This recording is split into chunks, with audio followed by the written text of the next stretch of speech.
l'une des grosses fiertés de la culture ivoirienne, commandeur de l'ordre du mérite culturel ivoirien, Antoinette Konan, qu'on va célébrer ce soir, tout au long de cette émission. Merci. Je sais qu'on t'a suffisamment briefé. Ce soir, tu ne vas pas chanter. C'est vrai que tu as ramené ton instrument de prédilection, mais tu ne vas pas du tout l'utiliser, non? D'accord. Vraiment, Yako T'es sûr qu'on pour peut pas lui toi. arracher une petite mélodie quand même? Quelqu'un peut peut pas essayer. être Non, dommage, non, ce mais- soir, ne la fatiguez pas, non. Ce soir, il n'est pas venu pour être fatigué. On se souvient de son passage sur la scène de la télé d'ici, elle a mis le feu. Toutes les mamans dans le public ont, je sais pas moi, sont sorties des gradins, ont occupé le studio au point de créer tous les problèmes à la réalisation et à la lumière. Parce que vous savez, en télé, tout est calé. On sait qu'à tel moment, on doit bouger comme ça. Elle a tout mélangé, Antoinette. C'est ça qui est regrettable aussi. Quoi. Quand tu regardes ton parcours, honnêtement, quand tu regardes dans le rétroviseur, comment tu vois Antoinette? Ça n'a pas été facile, hein. Parce que moi, comme je dis, c'était la timide, hein, la grande timide. J'étais tout le temps malade de cette timidité-là. Il m'en a fallu du temps pour en sortir. Et ça n'a pas été facile. Mais comment tu as surmonté cela? Parce qu'il y a quand même de jeunes artistes, Axel et bien d'autres qui te regardent. Oui. Il y en a certainement qui souffrent de timidité. C'est d'abord la volonté. OK. La volonté, la détermination. Et puis, l'objectif que vous voulez atteindre, en tout cas en étant artiste. Donc, il m'a fallu beaucoup de travail, beaucoup d'abnégation, beaucoup de solitude aussi. Parce que quelquefois, il faut se retrouver seul pour pouvoir se retrouver dans ce qu'on veut faire de soi-même. D'accord. Et donc, quand je parle de solitude, ça paraît choquant, mais en fait, c'est la vérité. Tout grand artiste a besoin de ce moment-là, de solitude, pour se retremper en lui-même et puis donner le meilleur de lui-même. D'accord. On dit justement qu'ils sont de grands solitaires, les artistes. Ils jouent devant des foules. Mais c'est pas faux. Et quand ils se retrouvent chez eux, entre quatre murs, ils sont plongés dans une véritable solitude, effectivement. Et d'ailleurs, quand on parle d'Antoinette, les qualificatifs qui reviennent en général, c'est discrétion. C'est en top liste, discrétion. C'est cette timidité qui continue, qui fait que Antoinette est restée quand même discrète tout au long de... Mais la discrétion est payante dans ce qu'on fait. Parce que, bon, j'aime pas trop être mauvaise langue. Mais parmi nous, il y en a qui sont quand même m'as-tu vu et quelquefois, ça énerve. Quand on les voit, ça énerve. Mais il veut dire quoi? Il veut prouver quoi? Mais en fait, je pense que lorsqu'on veut atteindre un objectif, lorsqu'on a quelque chose qu'on attend de soi, il faut le faire dans la discrétion. Bon, alors, surprendre. tu dis quelque chose, tu parles de... Certains sont dans le m'as-tu vu. Essayons de se plonger un peu dans une sorte de fiction. Si, au début de ta carrière, les réseaux sociaux Facebook existaient, quel serait ton comportement sur les réseaux sociaux? Tu ferais quoi comme type de publication? Ça n'aurait pas changé. J'aurais toujours parlé de mon envie de m'intéresser à la chose traditionnelle musicale de chez moi. Ça n'aurait pas changé. Ça m'aurait peut-être aidé, peut-être même que ça m'aurait propulsé. Mais bon, ce n'était pas le cas. Donc, on a dû faire avec ce qu'on avait. Ce n'était pas évident du tout, du tout. C'est très parce que pendant qu'on cherchait à aller de l'avant, il y en a qui nous tiraient en arrière parce qu'il ne fallait pas aller là-bas. Ah bon? Parce qu'ils ne sont pas arrivés, donc toi, tu ne dois pas arriver là-bas. Ah, c'est comme ça que ça marche? Même dans les études, ça s'est senti. J'en ai beaucoup souffert, mais bon...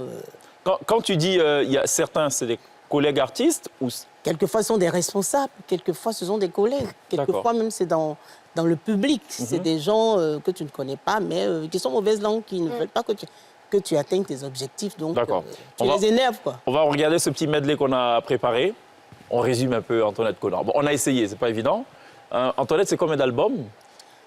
Oh, je vais dire entre 18 et 20 maintenant. Voilà. Bon, donc vraiment, on n'a pas résumé 18 et 20 albums. On a fait ce qu'on pouvait. C'est ça. Vraiment. C'est ça. Pardon. Bravo, Il y a qui? Regardons ça.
40 ans, il y a un concept qui est né, c'est le taper poteau. Toi, tu es l'incarnation de tout le contraire. Antoinette Colin n'a jamais tapé poteau. Toutes ses productions étaient des succès.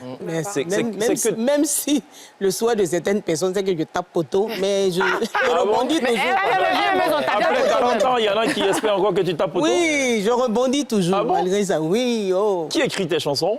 La plupart du temps, moi-même. D'accord. Et la direction artistique? Moi-même. D'accord. Mais c'est fou, c'est particulier parce qu'aucune chanson ne ressemble à l'autre.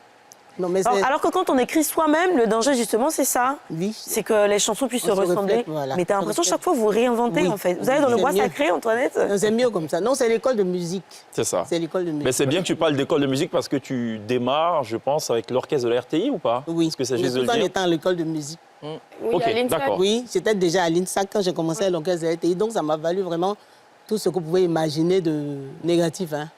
Ah bon? Parce que non, les gens ne voulaient pas. Parce que là-bas, comme je dis, tu es là-bas pour devenir prof de français ou bien prof de musique. Ok. Pas pour être On ne peut pas finalement se voir, enseigné? non, dans les orchestres, non. Mais pourquoi c'est un problème? Je ne sais pas.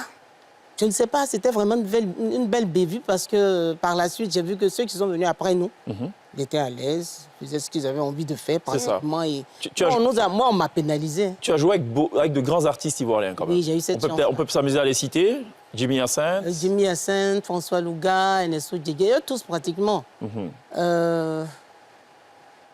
Eugénie Godji, Jeanne Animel, Aïcha Koné, Reine Pélagie. Tout le boing. Tout le bon, comme on dit. Moi, Les grands, quoi. je me demande comment s'est fait la rencontre avec l'instrument. Vu que vous allez à l'école de musique, vous êtes censé être prof, vous finissiez dans l'orchestre de la RTI, mais à quel moment se fait la rencontre avec votre instrument? Alors, L'idiophone, c'est ça? l'idiophone. Si j'oublie, je vais penser à idiot et puis je rajoute phone. Oui, idiophone. Mais ça ne veut pas dire que c'est un idiot qui est au téléphone. Idiot, Non. ça vient du grec qui veut dire percussion. Ouais. Voilà. C'est ça. Donc, à quel moment j'ai fait la rencontre avec l'instrument? J'étais encore à l'école.